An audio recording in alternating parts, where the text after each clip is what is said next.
picture a small motorized rescue boat just navigating through the aftermath of a massive flood. Right, like a really chaotic, desperate scene. Exactly.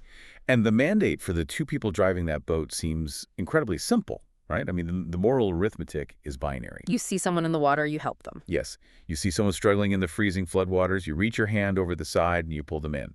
You are either actively saving a life or, you are choosing to watch them drown. It's a very clean, unambiguous ethical equation. In isolation, yeah, absolutely. The moral imperative in that specific fraction of a second is absolute. You don't convene a committee to discuss the strategic value of the person in the water. Right. You don't ask them for their resume. You just act. The instinct is always to extend your reach. But let's scale the physics of that situation to match reality. Imagine that boat rounds a corner in the flooded city, and instead of one person in the water, there are like 500 people clinging to debris. Oh, wow. Okay. And the boat has a strict physical capacity of 10 people. Now, the instinct, the deeply human, compassionate, entirely noble instinct, is to just keep pulling people over the side. Because you can't just ignore them. Right. Right. You pull in 10, then the 11th is begging you, so, you pull them in. Then the 20th, the 30th. But physics doesn't care about your compassion at all. No, it really doesn't. Once you pull in 40 people, the boat capsizes, the engine floods, the hull goes under. And now, not only do the remaining 460 people drown, but the 40 you pulled in drown, and you drown as well. Which is just a terrifying visual. It is. The very instinct that was meant to save people becomes the exact mechanism that destroys the entire mission of the boat. It is a profound structural paradox. Mm-hmm. And it is arguably, well, it's the most dangerous trap in any form of leadership or community service. Yeah. The compassionate impulse, when it operates completely unfiltered by the sober realities of capacity, it doesn't just fail to help. It actively engineers a greater catastrophe. The boat sinking isn't an accident. It's guaranteed. Exactly. It is the guaranteed mathematical result of unfiltered empathy. And that devastating tension is the beating heart of what we are unpacking today. To you, the listener, the insanely curious learner who is always trying to cut through the noise, welcome to today's deep dive. We're so glad you're here with us. Whether you are running a massive global nonprofit, leading a local community initiative, or just trying to navigate the completely overwhelming demands of your own daily life, we have a massive deep dive for you today. We really do. We are exploring a fascinating framework based on a comprehensive document titled 025, Choosing What Matters Most.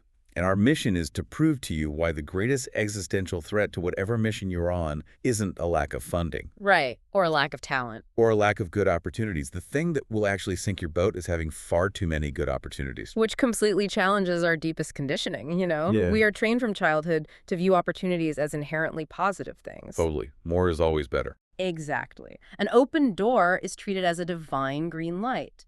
A community need is viewed as an unquestionable mandate. We operate under this unspoken assumption that saying yes to every genuine, validated need is the defining characteristic of faithfulness. Of strong leadership, really. Yes, and of mature compassion. But the source material we are looking at today argues something radically different. It really flips the script. It does. It suggests that this kind of unfocused, hyper-reactive compassion actually devolves into a form of avoidance. It creates a phenomenon that text identifies as motion without direction. I want to stop on that phrase, motion without direction. Yeah. Because it stings. I mean, it is terrifyingly easy to confuse a spinning tire with forward momentum. Oh, absolutely. You see the smoke, you hear the engine screaming, you smell the burning rubber, so you just assume you must be going somewhere. But you're really just digging a deeper rut. Yeah, a lot of heat, no movement. Right. For you listening, this conversation is designed to give you the exact, rigorous framework needed to distinguish between what is merely a good thing and what is specifically your thing to do. Which is a huge distinction. So let's establish the baseline here. A point arrives in the life cycle of every organization and, frankly, every human life, where opportunities stop being obvious distractions and start carrying real moral weight. And that transition is where the real danger takes root. I mean, when an organization is young or when you are just starting out in your career, the distractions are usually pretty obvious. Sure. You know the difference between working on your core project and wasting 3 hours scrolling through social media. That's easy. Yeah, that's just procrastination. Right. But as you grow, as you become competent, the nature of the distractions changes. Hmm. We aren't talking about the temptation to do bad things or frivolous things. We are talking about the temptation to treat all good opportunities as equally strategic. Right. It's not, should I embezzle money? It's, should we open a second homeless shelter? Precisely. A partner organization opens a door for a joint venture. A natural disaster occurs 3 states over and demands a response. Or a donor offers a massive grant for a new initiative you've never even considered before. Yes. And because each of these options carries genuine moral weight, like real people will be helped if you say yes, each one feels completely urgent. It feels like you have to do it. But the critical observation in our source text is this: treating every compelling, morally good idea as equally urgent inevitably dilutes your resources. It spreads your team so thin that their competence just shatters. The document refers to this as the illusion of busyness, describing it as a spiritual mirage. I want to really dig into the mechanics of that. Yeah, let's do it. A mirage isn't just an illusion, right? It's a trick played by light and heat that makes you walk in the exact wrong direction while you are literally dying of thirst. How does busyness function as that kind of fatal mirage? Well, think about the psychological payoff of busyness. When your calendar is completely full, when your budget is stretched to the absolute limit, when your team is running from meeting to meeting. You feel important. Exactly. It provides an incredible dopamine hit of self-importance. It gives the outward appearance of extreme fruitfulness. The activity itself becomes the metric of success. Even if you aren't actually accomplishing anything lasting. Right. Because beneath the surface, that relentless activity is quietly eroding the very conditions required to produce anything of lasting impact. It destroys the time needed for deep thought. And the emotional bandwidth needed for true relationship building. Yes, and the physical energy needed to sustain the work over a decade. The source material uses a very famous historical illustration to make this point: the first-century story of Martha and Mary. Okay, set the stage for this, because I think people hear Martha and Mary and immediately reduce it to a cliche about, doing versus being. Oh, it gets simplified all the time. But there is a massive amount of cultural weight happening in that house, isn't there? Massive cultural weight. So Jesus and his followers arrive at their home. And in the ancient Near East, hospitality wasn't just a polite suggestion. It wasn't like, oh, I hope they have snacks. Right, it was serious. It was an intense, binding social contract. Your family's honor literally depended on how you treated a guest, especially a prominent rabbi.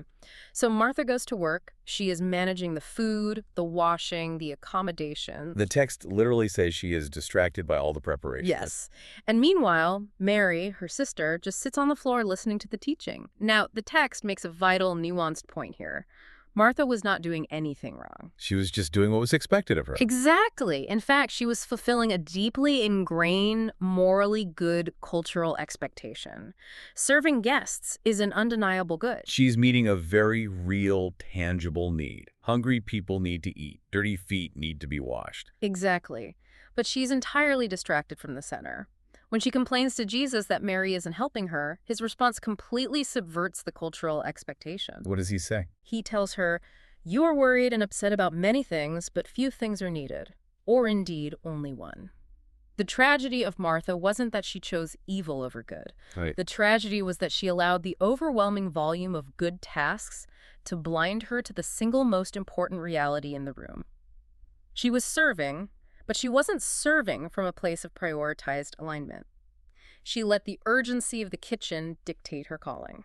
It makes me wonder how many leaders are currently furious at their staff or their board for not helping them in the kitchen when the kitchen isn't even where they're supposed to be right now. Oh, it happens constantly. To ground this in the modern day, the source material offers a fascinating hypothetical scenario contrasting 2 different organizations, 2 churches in the same city. The first one is the Martha Church. Right. They pride themselves on absolute radical openness. What does their operation actually look like on say, a random Tuesday afternoon?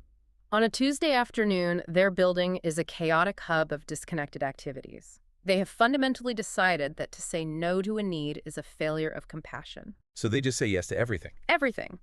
A sudden humanitarian crisis happens overseas. They instantly launch a massive clothing drive, a new regional network for social justice forms. They immediately pledge staff time to join the steering committee. A random congregant suggests a niche arts program for local youth. They fund it. They say yes to everything. From the outside, they are universally admired. Other organizations look at them and say, wow, look how generous they are. Look how active they are. But what is the internal reality? Because the text paints a very grim picture of what happens to the people actually running that machine. The internal reality is chronic, low-grade despair.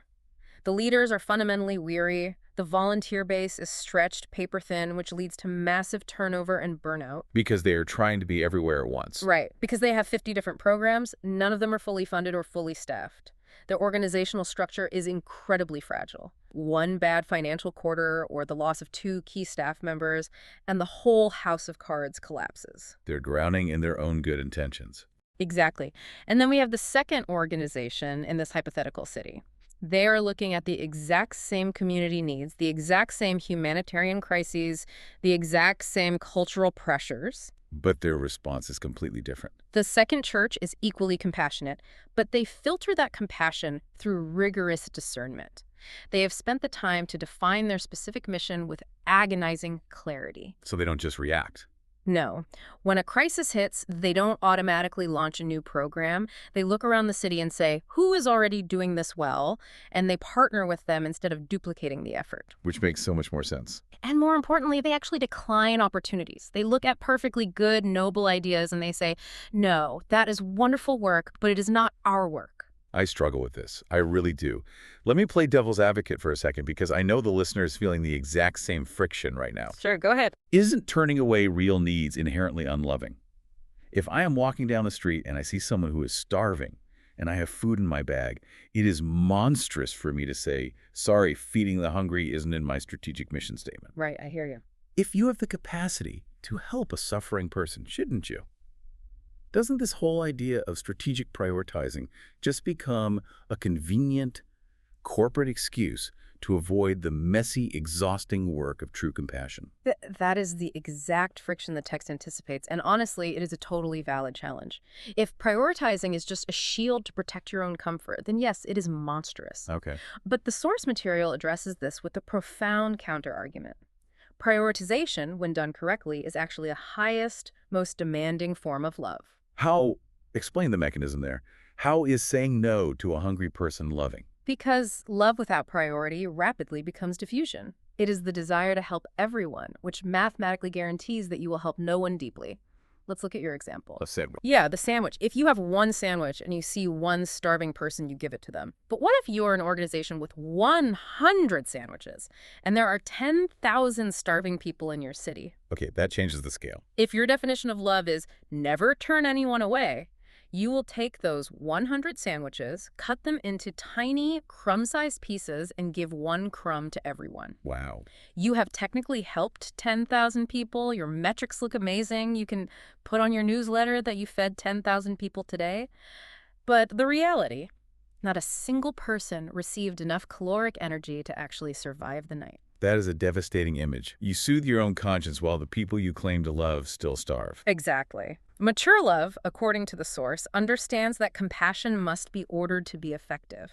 It means having the heart-wrenching maturity to say, we only have the capacity to fully holistically restore 50 families this year. So you have to turn people away. It means turning away the 51st family so that the first 50 actually survive and thrive, rather than giving 100 families a fraction of what they need to recover. That's incredibly hard to do. It is.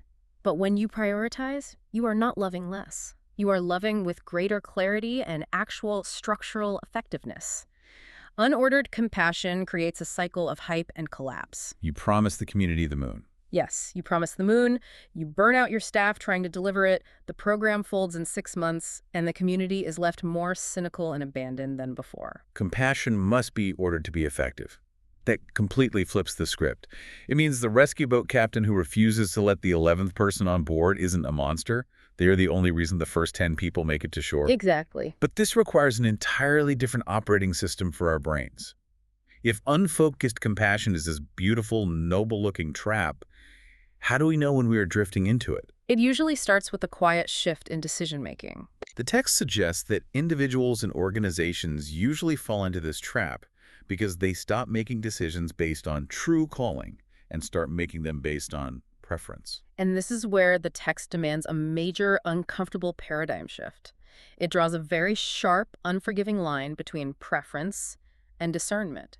If you want to know why your organization is bloated, you have to look at how you make decisions. What's the difference? Preference is entirely inward-facing. It masquerades as strategy, but it is actually just a collection of organizational comforts and fears. What does a preference-driven question sound like in a board meeting? It sounds like, what do we already know how to do? What feels natural to our staff? What will guarantee our major donors stay happy? What is the trendiest initiative other organizations are getting funding for right now? What is the loudest, most aggressive complaint in our inbox today? Exactly. It's a purely reactive posture. You are just a pinball bouncing off whatever bumper lights up next. Completely reactive. You are allowing the anxieties of the crowd or the comfort zones of your staff to dictate your future. So what does discernment look like then?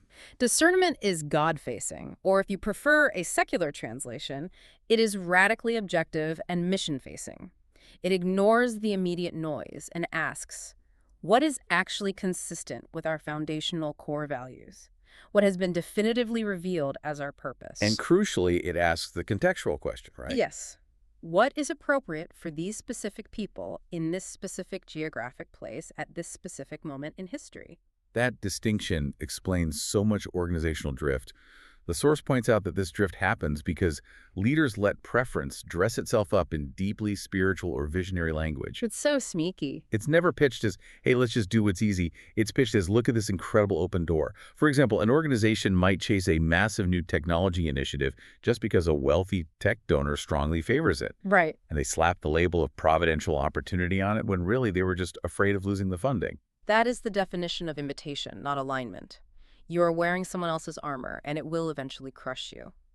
To understand the extreme discipline of discernment over preference, the text points to the ultimate historical model, Jesus of Nazareth. What is fascinating about analyzing his life purely from a leadership and organizational perspective is that he was never, ever moved by random opportunity alone. He wasn't governed by the sheer volume of human demand. And we have to remember, the demand on him was effectively infinite. Infinite. Everywhere he went, there was terminal illness, poverty, and political oppression. There are two incredibly powerful ancient examples the text uses here to illustrate this. The first is from the Gospel of Mark, chapter 1. And I want to set the scene carefully because the psychological pressure of this moment is intense. It really is. Jesus is in the town of Capernaum. He's just spent the evening healing dozens, maybe hundreds of people. The text literally says the whole town gathered at the door. Fast forward to the next morning. Jesus slips away early to pray. His disciples wake up, see the massive crowds gathering again, and they track him down. They basically say, everyone is looking for you. The momentum is off the charts. We have a mega movement forming right here, right now. Get back down there. Which is exactly what any strategist would say. Right. If you are a modern nonprofit leader or a startup founder, this is the dream scenario. You have achieved total market fit. The demand is outstripping supply. In modern terms, it is the moment you secure your series of funding, your user base is growing exponentially, and the press is writing glowing articles about you. Everything is clicking. The absolute unquestionable preference of the disciples, and frankly, the logical preference of any modern leader, would be to stay in Capernaum, consolidate the base, build the headquarters, meet the immediate, undeniable needs of the suffering people standing in your front yard. But Jesus' response defies all conventional leadership logic. He looks at this booming, hyper-successful scenario, and he says, let us go somewhere else to the nearby villages so I can preach there also. That is why I have come. And he just leaves. He just leaves. Yeah. He walks away from an infinite queue of real, hurting people who desperately wanted what he had. It is a staggering moment of prioritization. Jesus did not let popularity or even the presence of genuine human suffering become his ultimate compass. That is so hard to swallow. It is. If people desperately want what you offer, it is terrifyingly easy to assume that their desire proves you should continue offering it. But Jesus reveals that a faithful, impactful life is shaped by strict obedience to the specific assignment, not by what the crowd demands. He knew his assignment was to broadcast the message across the region, not to become the resident healer of a single town. He allowed a massive, glaring opportunity to go unmet because saying yes to Capernaum would have meant saying no to his actual purpose. I'm trying to imagine the PR nightmare of that departure. The disciples must have been pulling their hair out. Oh, they had to be panicking. But the text gives a second example, this one from Acts chapter 6, regarding the early followers of Jesus. And it deals with a much more politically explosive situation. Yes, this one is very tense. The early community is growing rapidly, but a real, undeniable injustice occurs. It's not just a missed opportunity. It's a systemic failure. The Greek-speaking widows are being systematically neglected in the daily food distribution in favor of the local Hebrew widows. It is a genuine crisis involving vulnerable people, ethnic tension, and potential starvation. It is the ultimate test of leadership focus. The apostles, who are leading this movement, are suddenly faced with an immediate humanitarian and public relations disaster. And the preference-driven response, the one that would immediately quell the anger of the crowd and look incredibly noble on paper, would be for the apostles to roll up their sleeves, march into the storehouses, and personally ensure every widow gets their grain. That would be a beautiful display of servant leadership, wouldn't it? It would. But doing that would mean dropping their primary core mission. Instead of yielding to the crisis, they make a decision that, to an outsider, might look remarkably detached. What do? They say, "It would not be right for us to neglect the ministry of the Word of God in order to wait on tables." And they delegate. They have the community appoint 7 qualified leaders to completely take over the food distribution program. So they effectively remove themselves from the crisis, so they can protect their primary calling. This narrative brilliantly highlights the foundational realization of our source material. Not all worthy tasks are assigned tasks. That is a great phrase. Waiting on tables and feeding starving widows was an intensely worthy task. The apostles did not deny its importance. They didn't tell the widows to just pray harder. Right, they didn't ignore the problem. They acknowledged the absolute necessity of the work, but they ordered it correctly within their community structure. They refused to let a crisis hijack their specific assignment. I hear these examples and they are profound, but I want to push back on the application here. What does this actually mean for the listener driving to work right now? It feels like we might just be dressing up corporate boundary setting in theological clothing. Yeah. Is this whole discernment conversation just a spiritualized version of a time management seminar? I understand the cynicism, but no, it is far deeper than corporate time management, and understanding the difference is crucial. Is the grand takeaway just learn to block out your calendar and say no to your boss? No, not at all. Time management is about maximizing efficiency. How can I squeeze more tasks into my 8-hour day? The discernment we are talking about is a fundamental conviction about identity and limitation. Okay, unpack that. It is the humble confession that you are not the savior of the world. It is acknowledging that the universe is governed by a wisdom larger than your own empathy and that you are only responsible for a specific slice of the work. The source material introduces a phrase here that I think crystallizes this, the theology of place. Yes. The theology of place argues that location and context are not accidental. You aren't called to be a generic force for good floating everywhere in the ether. You are called to be somewhere, rooted in a specific reality. Like where your actual feet are planted. Exactly. An organization operating in a hyperdense urban center faces fundamentally different rhythms, economic realities, and relational dynamics than one operating in a rural farming community. That makes total sense. If the rural organization blindly copies the urban one just because the urban one is successful, if they try to run a high-speed, transient program in a culture that values multi-generational, slow-paced relationships, they will fail. Faithfulness must be incarnational. It has to take on the flesh and blood of the specific zip code it inhabits. You don't just ask, is this a good idea? You ask, is this the right idea for these specific people right here? Okay, that makes complete conceptual sense. The underlying philosophy is solid. Yeah. We need discernment over preference, and we need to embrace the limits of our specific place. Yeah. But philosophy rarely survives contact with a chaotic Monday morning. Let's get intensely practical. I am sitting at my desk. The phone rings. A highly respected community leader offers my organization a fully funded, high-visibility partnership to launch a new mental health initiative. Sounds amazing. It sounds incredible. It addresses a real need, but I don't know if it's our actual assignment. How do I filter this opportunity without just relying on my gut feeling? Well, the source material provides a rigorous 5-part diagnostic framework for exactly this moment. Let's dig into the 5 tests of faithful prioritization. I love this part. These 5 governing criteria are the firewall. They are designed to be used ruthlessly against any new initiative, and honestly, they should be applied to your existing programs as well. They force the conversation out of the subjective realm. Exactly. Out of the subjective realm of, I think this is a good idea, into the objective realm of, does this align with reality? Let's walk through them one by one. Test number 1 is alignment. The core question here is, does this fit our calling? We touched on this with the theology of place, but the text specifically warns against the psychological danger of imitation. Imitation is so dangerous. Why is imitation so tempting, and why is it so destructive? Imitation is tempting because it bypasses the grueling work of original thought and slow growth. You see another organization succeeding with a specific model, say a highly aggressive, event-centered activism model, and they are getting all the attention. Right. The temptation is to graft their model onto your organization, even if your organization's core competency is slow, academic teaching, and quiet mentorship. It's the halo effect. We think, well, they are successful doing X, so if we do X, we will be successful too. But we ignore the fact that they have entirely different DNA. Yes. Let's use a mechanical analogy instead of a culinary one. Yeah. It's like taking the massive high-torque transmission from a diesel semi-truck and trying to bolt it into a lightweight Formula One racing car. I like that analogy. Both are incredible pieces of machinery. The truck transmission is fantastic for hauling 80,000 pounds up a mountain. But if you put it in the F1 car, you don't get a super strong race car. You destroy the chassis. You throw off the weight distribution. Exactly. You ruin the car's ability to do the one thing it was built for, going fast around corners. You are abandoning your actual design to chase someone else's specs. That is exactly what happens organizationally. The chassis breaks. When you adopt initiatives that don't align with your core calling, it requires a massive, unsustainable output of artificial energy just to keep it moving. It's exhausting. It leads to profound staff exhaustion because your people are constantly operating outside their area of grace and gifting.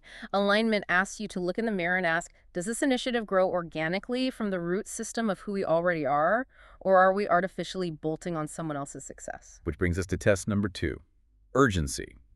This test is designed to strip away the panic. The diagnostic question is this truly time-sensitive, or is it merely loud? And distinguishing between those two things has never been harder than it is right now. We live in a digital culture of manufactured perpetual urgency. So true. The 2047 news cycle and social media algorithms are literally designed to make every single problem on the globe feel like an immediate existential threat that demands your personal response right now. But the text cites historical examples of what actual urgency looks like. It mentions Esther and Nehemiah from the Hebrew Bible. Right. Esther faced a literal, legally codified genocide of her people that was going to happen on a specific date.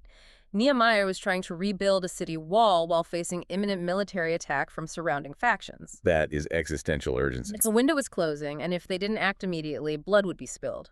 However, 99% of the emails in your inbox labeled urgent do not carry that kind of weight. Not even close. Often, what feels like a God-given closing window of opportunity is actually just pressure generated by someone else's poor planning or artificial timeline. This is so critical. The text makes a point that delaying a decision in the face of pressure isn't cowardice or a lack of faith. It is prudence. Exactly. I think a lot of leaders feel guilty saying, let's table this for 3 months because it feels like they are ignoring a fire. But if the building isn't actually burning, waiting 3 months is just smart management. Precisely. Test number 3 is the ultimate metric, but it is also the most countercultural: fruitfulness. The diagnostic question is, will this actually produce spiritual or lasting impact?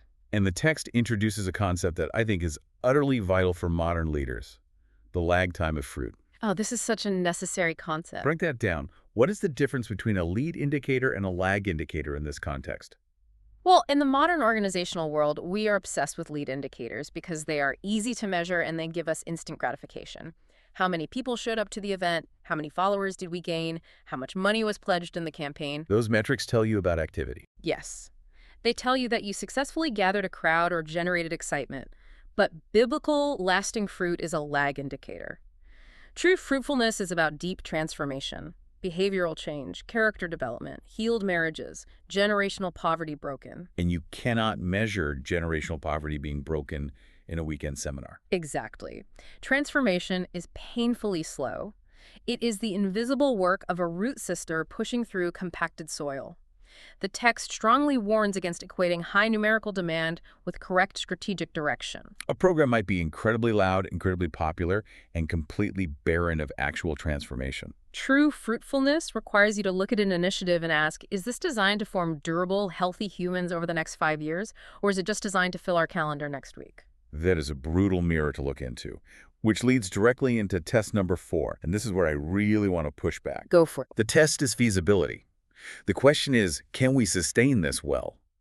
And the text references the Tower of Babel as an example of human ambition detached from God's purposes. People starting to build a massive structure without considering the ultimate reality or cost. Yes, feasibility is about sober stewardship. But hold on. Doesn't asking, do we have the budget? Do we have the volunteer base? Do we have the bandwidth? Fundamentally kill bold, visionary faith. It's a fair question. If you read biographies of great historical leaders or religious figures like George Muller, who ran orphanages without ever asking for money, their entire story is about stepping out into the void before the bridge is built. Right, the leap of faith. If we only do what we can mathematically prove is feasible, aren't we just relying on spreadsheets instead of relying on vision? It is a very common and very dangerous misconception to pit faith against reality. The text argues firmly that the Bible, and historical wisdom in general, does not glorify reckless, uncalculated promises. Jesus himself gave explicit teachings about the necessity of counting the cost.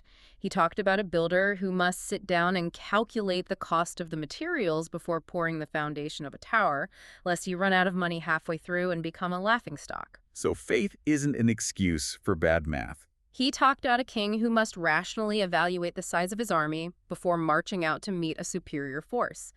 Faith is not an excuse for organizational negligence. That makes a lot of sense. A feasible initiative can absolutely stretch your faith. It can force you to rely on new partnerships and work harder than you ever have, but it shouldn't mathematically break you. What happens if you ignore feasibility? Here is the dark side. If you launch a massive initiative propelled purely by vision but lacking the actual capacity to sustain it, you don't just fail quietly. You create an immense amount of hidden collateral suffering. Your staff ends up working 80-hour weeks to cover the gap. Yes. Their spouses and children absorb the emotional cost of that burnout. Trust within the community erodes when you inevitably have to cancel the program. Feasibility is about refusing to build your legacy on the crushed backs of your team. Wow. Refusing to build your legacy on the crushed backs of your team. That is heavy. And it segues perfectly into the 5th and final test, long-term value. The question here is, does this build future capacity or just consume it? This test evaluates the trajectory of your decisions. Every initiative requires energy, but they utilize that energy differently. Some initiatives solve an immediate pressing problem, but they leave the organization entirely depleted. Exactly. They consume capacity.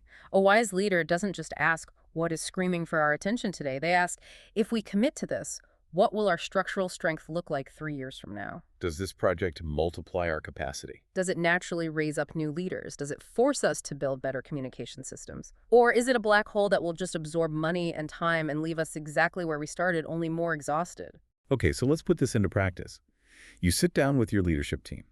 You take your current roster of 20 programs, and you run them ruthlessly through these 5 tests: alignment, urgency, fruitfulness, feasibility, and long-term value. It's a tough process. If you do this with actual honesty, the text says the result is inevitable. You will discover that a significant portion of what you are currently doing is failing the tests. And that leads us to the most painful part of this entire framework. The pruning. You have to kill things. You have to shut down programs that are run by people you love. Let's move into section 4 of the source material, the theology of pruning and the courage of the strategic no. This is where the theory becomes deeply uncomfortable reality. The absolute, inescapable consequence of prioritization is that you must say no. You can't avoid it. And the text makes a vital economic point here. Every single yes you utter carries a hidden, silent no within it. Time and energy are finite, zero-sum resources. Every hour, every dollar, every ounce of creative attention you commit to a mediocre project is permanently absorbed. It is stolen from the potentially transcendent project you could have been doing instead. The source leans heavily into this metaphor of pruning, and I want to explore the actual botany of this because it is so incredibly instructive. Please do. When you look at a fruit tree, an apple tree for instance, The vascular system of that tree has a finite capacity to draw water and nutrients from the soil. It only has so much sap to distribute. Right, the energy is limited. If you let the tree grow completely wild, it will produce hundreds of branches and thousands of leaves. It will look massive and green. But come harvest time, it will produce tiny, bitter, inedible apples. Why? Because the tree's finite energy was diffused across a massive surface area. The energy was wasted on simply maintaining the existence of the branches rather than being concentrated into the production of the fruit. Exactly. So a master orchardist comes in with a saw, and they do something that looks violently destructive. They cut off perfectly healthy branches. Branches that did nothing wrong. Branches that had green leaves on them. It seems counterintuitive. It inflicts a temporary wound on the tree. It literally leaves an open cut that the tree has to heal. But by removing those 50 branches, the sap, the lifeblood of the tree, is forcefully redirected into the remaining 10 branches. And those 10 branches produce massive, sweet, nutrient-dense apples. That is the exact dynamic at play in a healthy organization, and it explains why pruning is so agonizing for leaders. Pruning always feels like a loss in the immediate moment. You are shutting down a program that a donor loved. You are letting go of a staff member who is a good person but no longer fits the core mission. It feels destructive. Blood is drawn. But the text frames pruning not as an act of destruction, but as an act of intentional removal for the sake of multiplied life. You are cutting away what is merely good so that what remains has the structural support to become exceptional. But the resistance to this is immense. Leaders are terrified of the saw. The text attributes this resistance to FOMO, the fear of missing out. Yeah, FOMO isn't just for teenagers. It's not just a teenager's anxiety about missing a party. It is a profound executive paralyzation. We fear missing a cultural trend. We fear alienating a peripheral demographic. We fear disappointing a vocal critic. And as the text explicitly notes, fear is a catastrophic guide for any mission. When executive decisions are driven by the fear of missing out, the entire organization adopts a defensive crouch. You stop charting a course based on your internal compass. And you start navigating by looking at the wakes of the boats around you. You measure your success by comparison rather than by obedience to your calling. The text brings back the historical figure of Nehemiah here to demonstrate what the opposite of FOMO looks like. Nehemiah is in the middle of this massive, exhausting project rebuilding the ruined walls of Jerusalem. Right. His political enemies realize they can't stop him by force, so they try to stop him by distraction. They send messengers saying, come down to the plain of Ono, let's have a summit, let's talk. They are offering him a seat at the table. They're offering dialogue, negotiation, perhaps a compromise that would make his life easier. And Nehemiah's response is a masterclass in the strategic no. He sends a message back that simply says, I am carrying on a great project and cannot go down. Why should the work stop while I leave it and go down to you? That is such a mic drop moment. He doesn't engage in a lengthy debate about the pros and cons of the summit. He doesn't poll his advisors to see if the optics of refusing the meeting will hurt his approval ratings.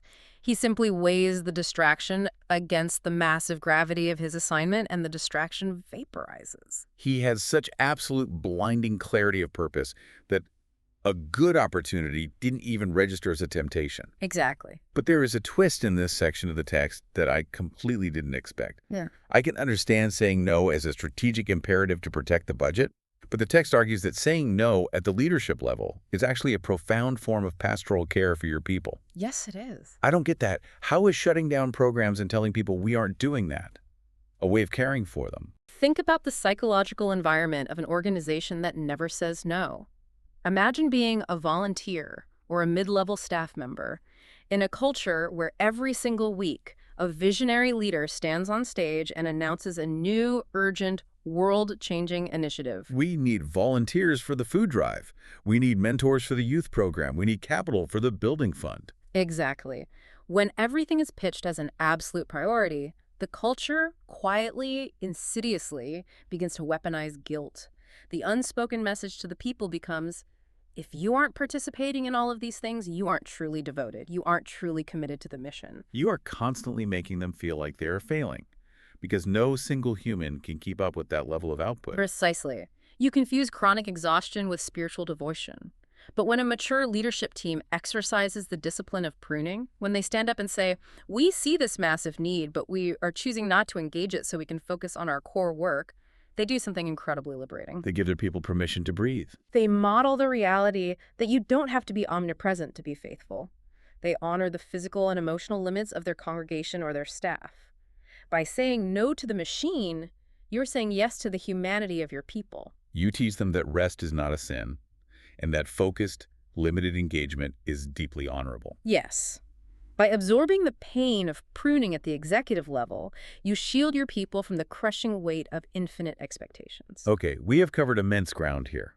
We've diagnosed the illusion of busyness. We understand the necessity of discernment over preference. We have the 5 tests to filter opportunities. And we have accepted the brutal necessity of pruning.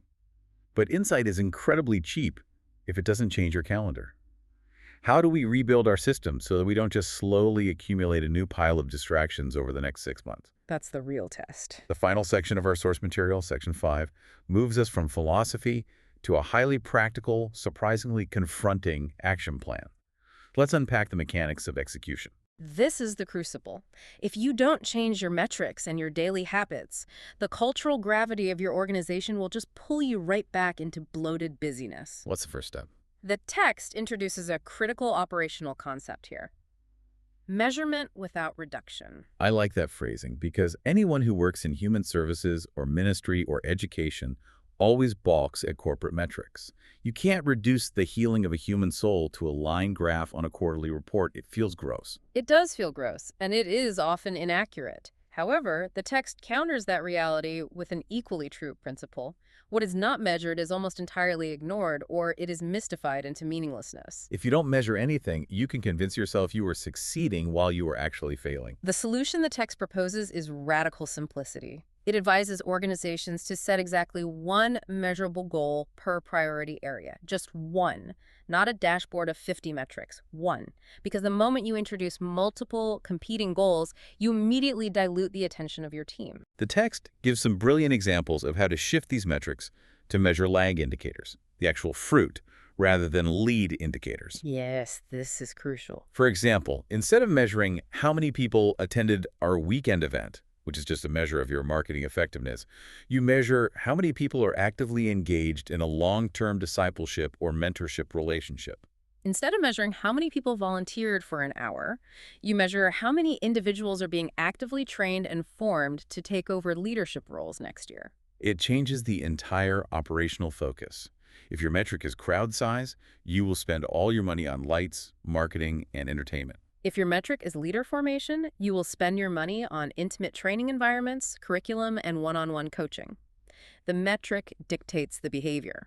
To make this stick on a personal level, the text outlines a series of reflective exercises, and they are not for the faint of heart.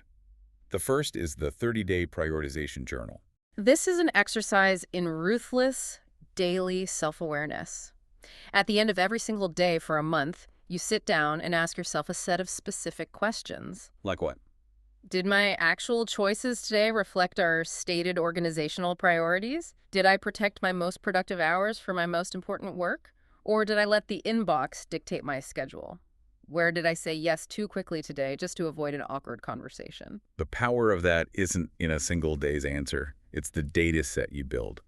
After 30 days, you can't lie to yourself anymore. No, you really can't. You will see the exact patterns of your cowardice. Yeah. You will see exactly which board member you always cave to or exactly what time of day your discipline collapses. It's painfully illuminating. But there is another exercise in this final section that I found even more confronting. It's called the mental bandwidth audit. Oh, the bandwidth audit addresses the psychological toll of unmade decisions. It asks you to write down your top 10 recurring, uninvited thoughts. These are the things that pop into your head while you are trying to fall asleep. Or while you are supposed to be listening to your child talk at dinner, unanswered emails, unresolved staff conflicts, lingering anxieties about a project. That's like opening the task manager on your computer and seeing all the background processes that are eating up your RAM and making the system freeze. You pull all those invisible drains out of your subconscious and force them onto a piece of paper. Exactly. But let me push back on the application of this. I do the audit, I write down the 10 things, and I stare at the list, and I realize my biggest mental drain is a massive, complex project that I legally, relationally, or financially cannot just drop. I can't prune it. What then? Am I just stuck with the anxiety? This is where the text introduces the final, most demanding operational tool. The delegation check, commonly known as the 4Ds. Okay, what are the 4Ds? Every single item on that bandwidth audit must be forced through one of 4 filters. Do it, delegate it, delay it, or delete it. If you look at a massive project and say, I cannot delete this, it must be done, you have to move to the next much harder question. You have to rigorously evaluate if you are holding on to the execution of that project out of actual necessity or out of habit, fear, or a desire for control. Oh, that hits a nerve. Because it is so much easier to say, nobody else knows how to do this, than it is to admit, I like the power of being the only one who knows how to do this. Exactly. Often we carry crushing weights that we shouldn't because we lack the emotional maturity to trust others or the patience to train them. So if a task must be done, does it absolutely have to be done by you? Can it be delegated to someone who has the capacity, even if they will do it 10% differently than you would? And if you truly cannot delegate it, can you delay it? Delaying feels like failing to some people. But it isn't. Can you look at a great initiative and have the incredible emotional restraint to say, this is fantastic, but we are not touching it until Q3 of next year? Do, delegate, delay, delete. It is a completely ruthless filter. It forces you to take responsibility for your own exhaustion. It does. And ultimately, what this entire framework does is force a redefinition of what success actually looks like. How so? As long as your internal definition of success is tied to expansion, constant availability, and visible busyness, you will forever be a victim of your opportunities. This framework demands that you redefine success as faithful concentration. Let's bring this all together because we have covered an immense amount of conceptual and practical ground today. We really have. If you were listening to this and you feel that specific, heavy exhaustion in your chest, the kind that doesn't go away after a weekend off, we now know why. We started by dismantling the illusion of busyness. We learned that the greatest threat to your mission isn't the bad things. It is the sheer volume of good things, the unfiltered opportunities that sink the rescue boat. We learned that to survive, we have to transition from a culture of preference-making decisions based on what is loud and familiar to a culture of discernment, anchoring ourselves in the reality of our specific calling and our specific place. We walked through the firewall, the 5 tests of alignment, urgency, fruitfulness, feasibility, and long-term value. We faced the brutal horticultural reality of pruning understanding that saying the strategic no is the only way to redirect the lifeblood of your organization into fruit-bearing branches, and that doing so is an act of deep pastoral care for your exhausted team. And finally, we looked at the daily mechanics of survival, setting singular goals, auditing our mental bandwidth, and ruthlessly applying the 4Ds to our lingering anxieties. It is a complete rewrite of the modern leadership script. The world, the economy, social media, often even the nonprofit sector, constantly, relentlessly rewards expansion, speed, and visibility. It wants you to be everywhere, all the time. But the profound wisdom of this source material argues that true, lasting impact almost never advances through frantic expansion. It advances through faithful, quiet, disciplined concentration. So as you walk away from this conversation, as you look at the landscape of your own life, your own family, your own work, or your own organization, the text leaves you with one final, deeply provocative challenge. What is it? I want you to ask yourself, what is the one undeniably worthy thing in your life that is currently being starved of your best energy simply because you are too busy saying yes to everything else? Let that sit with you. What is the one worthy thing that is starving right now? It is time to stop pulling everyone into the rescue boat until the hull goes under. Keep the boat afloat. Embrace the incredible, liberating discipline of limits, let go of the noise, and finally focus your energy on what matters most. Thank you for joining us on this massive deep dive into the source material. We will see you next time.